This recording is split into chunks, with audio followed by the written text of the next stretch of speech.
मस्ती टीवी। अगर हमारी कहानी अच्छी लगे तो वीडियो को लाइक जरूर कीजिएगा और चैनल को सब्सक्राइब जरूर कीजिएगा। जादुई नदी। सारंगपुर नाम का एक गांव था। वहाँ एक नदी थी जिसे लोग जादुई नदी के नाम से बुलाते थे। थोड़े दिन पहले की बात है। रघु नाम का एक आदमी नदी के पास जाता है, पर जब वो वापस आता है तो कुत्ता बन के वापस आता है। गांव का एक आदमी ये दृश्य देख लेता है। अरे सुनो भाइयों, पता है आज क्या हुआ? मैं और रघु गांव के बाहर जा रहे थे, तो रघु को नदी के पास कुछ काम था, तो वो नदी के पास जा रहा था। तो मैंने दूर से देखा तो वहां कुछ रोशनी जैसा दिखाई दे रहा था, जैसे कुछ चमत्कार हुआ हो। तो मैं नजीक गया, नजीक जाकर देखा तो कुत्ता चल के वापस आ रहा था। मैंने रघु को आसपास बहुत ढूंढा पर रघु कहीं नहीं मिला। तब जाके मुझे ऐसा लग रहा है कि हमारा रघु कुत्ता बन गया है। दोस्तों, ये सुनकर सब गांव वाले हैरान हो जाते हैं और डर जाते हैं। तब से ना कोई उस नदी के पास जाता है और तब से उस नदी को जादू नदी के नाम से बुलाते हैं। एक दिन किशन नाम का आदमी गांव में रहने आता है। गांव में उसका एक सबसे अच्छा दोस्त था, मोहन। उसे रात को मिलता है। मोहन उसको जादू नदी के बारे में सब बताता है। ये सुनकर किशन हैरान हो जाता है और विचार में डूब जाता है। उसे कुछ गड़बड़ लगती है और ये जानने के लिए वो रात को नदी के पास चुपके से जाता है।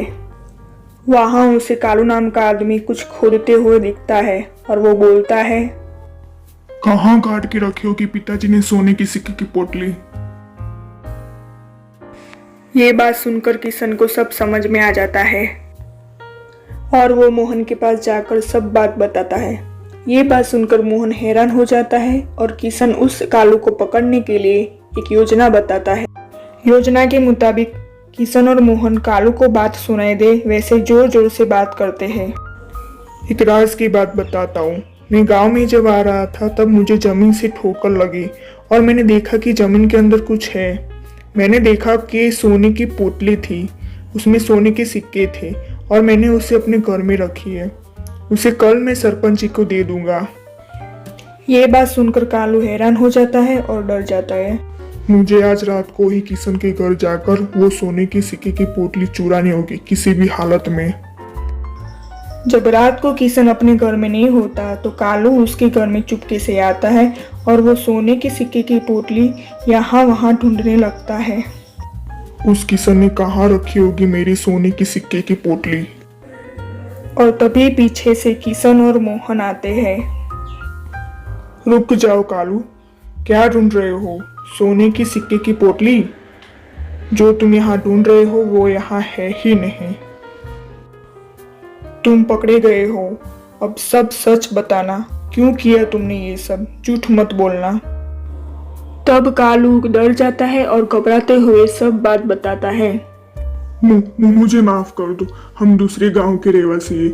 हम यहाँ इस गांव में इसलिए आए थे क्योंकि मेरे पिताजी ने बहुत पहले सोने की सिक्के की पोटली चुराई थी और इस गांव में किसी को पता ना चले ऐसे जमीन में डांटी थी। मैं बस वो पोटली चाहिए थी, इसलिए वो सब नाटक किया था। मैंने रघु को कुछ नहीं किया, वो मेरे घर में मैंने उसको छुपा के रखा है। तुमने सब गांव वालों को बहुत परेशान किया है। तुम्हारी वजह से उन्हें जब पानी की जरूरत पड़ती थी फिर भी वो नहीं जा पाते थे क्योंकि वो डरते थे, इसलिए वो पानी का उपयोग नहीं कर सके। तुम्हारी भलाई इसी में है कि तुम ये गांव छोड़कर चले जाओ, वरना मैं गांव वालों को बोल के तुम्हें मार मरवा सकता हूँ और तुम्हें सरपंच जी के हवाले कर सकता हूँ। ये सुनकर कालू को पछतावा होता है और गांव छोड़कर चला जाता है और गांव वाले उस नदी के आसपास फिर से आने जाने लगते हैं।